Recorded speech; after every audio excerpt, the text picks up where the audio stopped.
Let's get right to the point because this is going to be explosive. Sunny Hostin, who is well known for her strong opinions on privilege and racial justice, is today facing a challenging moral dilemma. Hostin's obsession with race gets thrown back in her face. Today's video comes to us from Sunny Hostin. Sounds like a town. We're in Sunny Hostin. She was on PBS's Finding Your Roots, a show dedicated to researching celebrity ancestry. For context, Sunny is a staunch supporter of reparations and has made a fortune spewing nonsense about white privilege and racial justice. Well, turns out she's not as oppressed as she claims she is. She's actually the descendant of slave owners from Europe. Here's how she took the news. How do I put this? What am I supposed to say? It's similar to witnessing a plot twist in a film that you had assumed would go a certain way. There might not be the ideal childhood Sunny Hostin would like everyone to think she has. This is the same Hostin who has earned a fortune on The View by passionately lecturing from her moral superiority. Yes, exactly. Tyrus and Greg Gutfeld weren't holding back when they called attention to the obvious inconsistency. They made everything clear, showing how Hostin's own upbringing and way of life are deeply rooted in wealth and luxury, severely harming her standing as an advocate for the poor. People have to wonder, where does Sunny Hostin get her opinions? Yeah. Like you said, it's obviously from her husband. She has to tell her what to say on The View, because without it, she's got nothing up there. She's not very bright. But the problem with her is that she went full racist. She injected skin color into a fairly generic behavior seen in all spouses, regardless of skin color. People marry, they listen to each other, they have something in common with them, they share their political views. She just didn't want to upset her husband by saying her husband makes her do everything, and then she'd have to accuse him of being a racist. Because if he told her that this is what white women do, then he's a racist. As a result, we are surrounded by hypocrisy. And that's precisely why the takedown of Tyrus and Gutfeld, my friends, is so, well, eye-opening. Pulling down the veil is like discovering a turkey rather than a truth-teller. Nothing really comes to mind. I was like, shing. Listen, they're bitter, they're angry, they're entitled. They also should be. This should have been a reset for everyone who pushed lies and misinformation for the last. They call them Hitler. They call these things. America rejected them, and instead of coming back and saying we lied, they instead are now doubling down. So let her keep doing it, because if she keeps that up, we're going to keep getting the Senate and probably the House and the White House, because people see right through your lies. So keep doing what you're doing. Game ball to Sunny. Wait a minute. Click the subscribe button if you enjoy unabashed, authentic content that sticks out from the crowd. I'll wait until it's perfect. From the car, greetings. The host is Sunny. Undiscovered now that Sunny Hostin's purported moral compass is beginning to actually erode, let's take a closer look at this developing story. Why is it so important? Tyrus and Greg Gutfeld not only criticized her but also tore down the meticulously constructed facade she had put in place, exposing the contradictions that lay beneath it.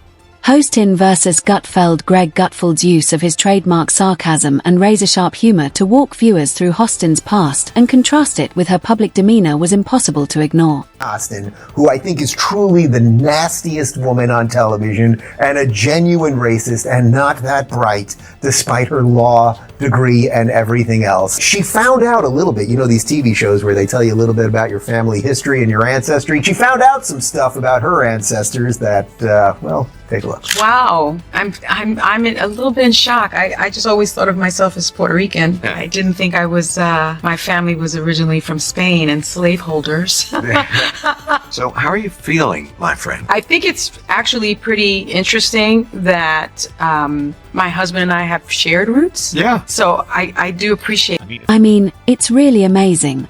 Despite her constant criticism of inequity, Sunny Hostin's own upbringing practically shouts privilege at every opportunity. Then, with his characteristic directness, Tyrus breaks through the confusion and emphasizes how ridiculous it is that Hostin still presents herself as a champion for the weak. On my show, or man, that will go after white America and talk about them like dogs, that doesn't represent our ideals or values for anyone. And get rid of those people, and this will clear up real quick. So do you have to actually look in the mirror and clean up your own backyard and get the racist people out? Because that's who you allowed in. You allowed black, racist on TV who could just go all day and say anything about white people. And I guess lo and behold, they forgot that there's a lot of people at home, white people at home during the day that are not watching your show anymore. So just clean it up. Yeah, Emily. Here he was. One by one, he was eroding her credibility by removing the layers. Hostin might not have imagined that anyone would examine so thoroughly, much less reveal as much as they did. Sunny Hostin, who thinks climate change caused the solar eclipse, the dumbest of them all. Because everyone knows the moon caused the eclipse, which is controlled by the view's gravitational pull. And then there's Her involvement with cancel culture, which she has openly criticized for being unduly harsh and heartless, is another.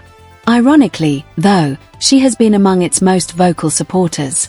Playing the roles of referee and rule breaker in the same game is the finest approach to illustrate double standards. I think that women, white women in particular, want to protect this patriarchy here because it's to their benefit. Yeah. They want to make sure that their husbands do well. They want to make sure that their sons do well. They want to make sure that their children do well.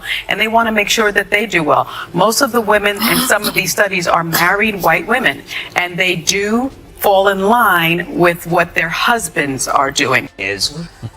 People have to wonder, where does Sunny Hostin get her opinions? Yeah. Like you said, it's obviously from her husband. Gutfeld. I'll wait for you to hit the subscribe button if you're sick of sugar-coated stories and want to hear the real deal.